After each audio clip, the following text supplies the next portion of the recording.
In order to improve your posture at rest, and also in order to improve your shoulder mechanics as you move and exercise, we first need to understand just some basic anatomical structures of your shoulder girdle.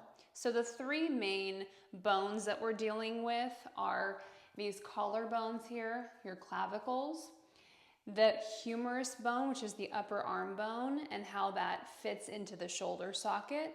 And the third is the scapula or the wing bone at the back of your rib cage. So to demonstrate that a little further, I have my friend here. So you can see both on me and on the skeleton, these collarbones on either side. You have your humerus bone. There's that ball and socket joint at the shoulder. And so the shoulder is going to be able to have all of its different functions. And then the scapula or the wing bone at the back and all of the muscles that attach to that bone and help the scapula glide up and down, across and in all along the rib cage. So these three bones form that shoulder girdle. And as I mentioned, all of the muscles around it work together to move our arms and our shoulder girdle, both again at rest, just to be nice and stable, but mostly also as we move the upper body. And when everything works together, we have no pain usually, we feel good, our posture's better. When we develop muscle imbalances from different ways over time, poor movement habits, certain muscles become chronically tight and certain muscles become chronically weak. And we need to work to find the balance of all those muscles so that we can both improve our posture and also prevent injuries, prevent chronic pain, and just really improve our mechanics as we move and exercise. So before we can even get to movement in general, we just want to be able to find some stability, some good cueing, things to think about at rest before we even get to the movement, to the exercises. So the first thing I want to mention is the sternoclavicular joint. And that's just a fancy way of saying where your sternum, which is that breastbone, and the collarbones meet. So you have your breastbone and your collarbones, and right where they meet is a joint, which is your sternoclavicular joint. And that joint is extremely important, and it is the foundation for all of the upper body movements because our collarbone is the first bone of our arm. So if we can set up these collarbones into a good alignment, into a good posture, into a good cue, then we're much more likely to have the arms working in a better, more efficient manner. Because this entire shoulder girdle, its job is to attach our upper limb to our trunk. So before we can even get to the arm, we have to get to the source of this shoulder girdle and how that attaches our arms to our trunk. And then that all starts right here. So whenever I talk about posture, we can't talk about it without discussing the sternum and the collarbones. Now, the most basic way to think of your posture is just to imagine the top of that bone there. It's the manubrium, it's the top of your sternum, that bone at the top, and you're just gonna let it lift up toward the ceiling. Just practice with me. Think of lifting that bone. Sometimes I say put a necklace on right here, and you're just showing off the necklace and you're just lifting it up.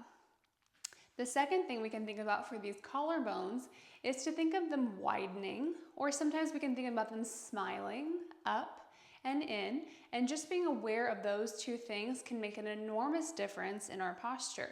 The thing I want to mention is that most of the cues, most of the adjustments, I should say, are subtle. Most of the time people want to fix their posture, they squeeze their shoulder blades together, they forcefully push the shoulders down.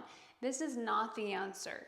It's a lot more subtle. It takes a little more thought behind it because it's a much deeper movement.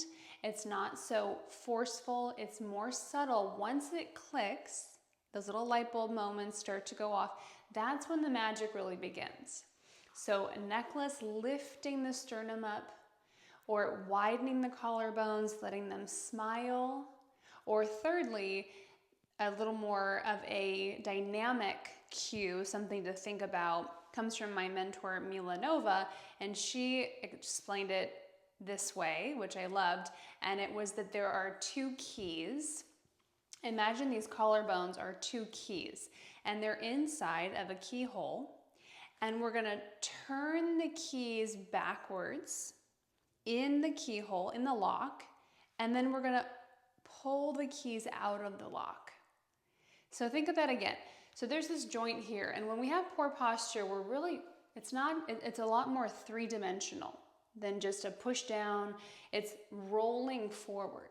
So in order to reset the posture and put our shoulder girdle back into an optimal alignment, we need to actually be rolling posteriorly that joint backwards.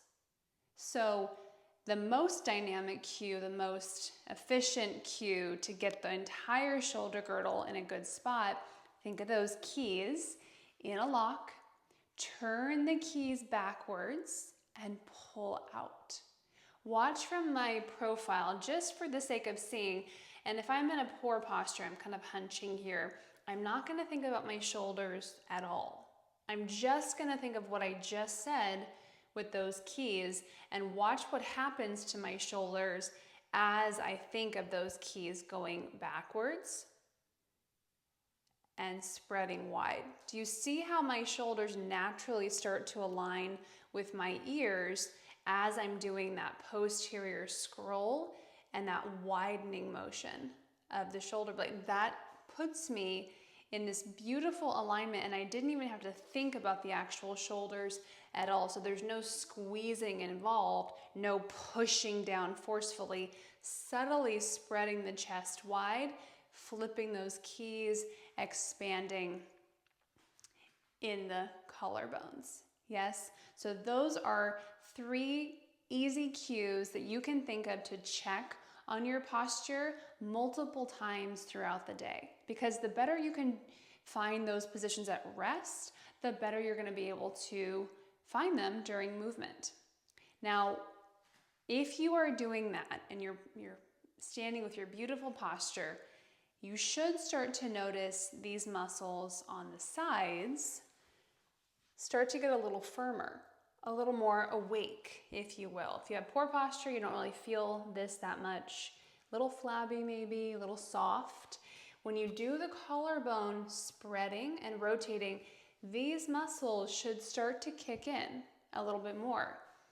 Those are your serratus anterior muscles, extremely important muscle of the upper body, and yet very neglected, very weak for most people that I come across, most clients, very weak here. So we're gonna do in my program a lot of work to strengthen these muscles here, but again, the first step is just the awareness. So if you can find those muscles by doing the collarbone spreading and rotating, amazing. It literally is like fingers, and those fingers pull this scapula bone forward. So it's like a hand taking that bone and pulling it down and under the rib cage. This is what we call upward rotation. So you're actually scooping down and up. It's pulling the shoulder blade down and gliding it along the rib cage. It attaches into the rib cage, and so you're holding on to that scapula bone. This prevents winging of the scapula. So if you've seen someone with wings off their back, you know that this serratus anterior might be very weak on that person because that muscle pins the bone. Muscles move bone, so it pins the bone onto the rib cage in a really healthy way, and it helps us with upward rotation of the scapula bone. So that position is going to be extremely important as we start to work on upper body exercises. So in order to find that muscle, we're gonna practice with a ball, one thing here and a wall. So if you have a ball, grab it. You're going to find this kind of 90-degree angle. I want you to just place your forearm right in the middle of the ball And I want you to just put a gentle amount of pressure into the ball, and again, a 90-degree angle. Now watch when I don't use my serratus and I lift the ball up. Do you see how the shoulder elevates and I start using the muscles of my neck up here? My upper trapezius, my rhomboids a little bit, scalenes. Instead, upward rotation is feeling that downward kind of pull of the scapula. As the arm lifts up, it's actually what I call kind of a scoop of the armpit. So you're pulling down and under. When I don't use my serratus, my shoulder elevates, my neck gets involved. Instead, can you practice drawing the shoulder down as the arm comes up? So that's the upward rotation, that serratus anterior involvement. Practice a few times, pushing into the ball, feeling that upward rotation, that scooping motion as you lift. And if you can feel that the neck muscles stay relaxed and these muscles stay engaged and tighter as you come up, then you know you're doing it right. So this is a good drill to very subtly start to just add a little bit of movement to practice that upward rotation. Let's try the other side for just a few. Forearm presses in, a little bit of a lean into the wall, nothing too crazy, but it just gives you a general idea of how that muscle starts to work. Sometimes it helps to place your other hand along the side of the ribs so you can feel the brain going to those muscles, going to that area, scooping and lifting. So I mention very often a scoop within my movements, within my exercises, within my workouts, and this is what we're referring to. This is exactly what I'm referring to. So the scoop is extremely important to know and to practice, and that's one way to start learning how to do it. Scooping, seeing if you can do it without the ball, lifting the arm up without getting your neck involved, your upper shoulder muscles, but instead finding that underneath scooping movement. Scoop, scoop, scoop, scoop, scoop. So two very important things for posture, for cueing. So number one is that scoop that we just talked about. Practicing, can I find the scoop with movement? And then even before that, can we just practice finding those collarbones spreading wide, lifting that sternum up, and as you do that first spinning of the collarbone spreading, the scoop should start to happen more naturally. So even if my arms aren't moving, but I'm spreading my collarbones wide, spinning those bones back and open, then you'll notice the scoop starts to happen on its own. So both of those things happen together as we set the structures up. So in order to find stability, we need that little bit of mobility in the joints of our upper body, in the structures there. So all I want you to do is practice checking on this multiple times throughout your day. Even more than just doing an exercise, this is the key, I promise, for good posture both at rest and also as you move.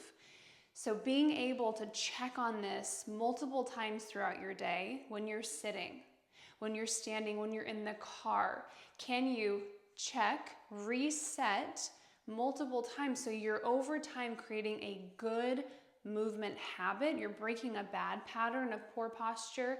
You're resetting your posture. You're reminding yourself multiple times throughout your day. That's going to go so far to improve your posture. Then it's going to make it even easier to be able to find the correct muscles to really move efficiently and without pain once we start getting into more movement. So please practice this multiple times, and it's going to make your movement practice so much more efficient and so much more effective.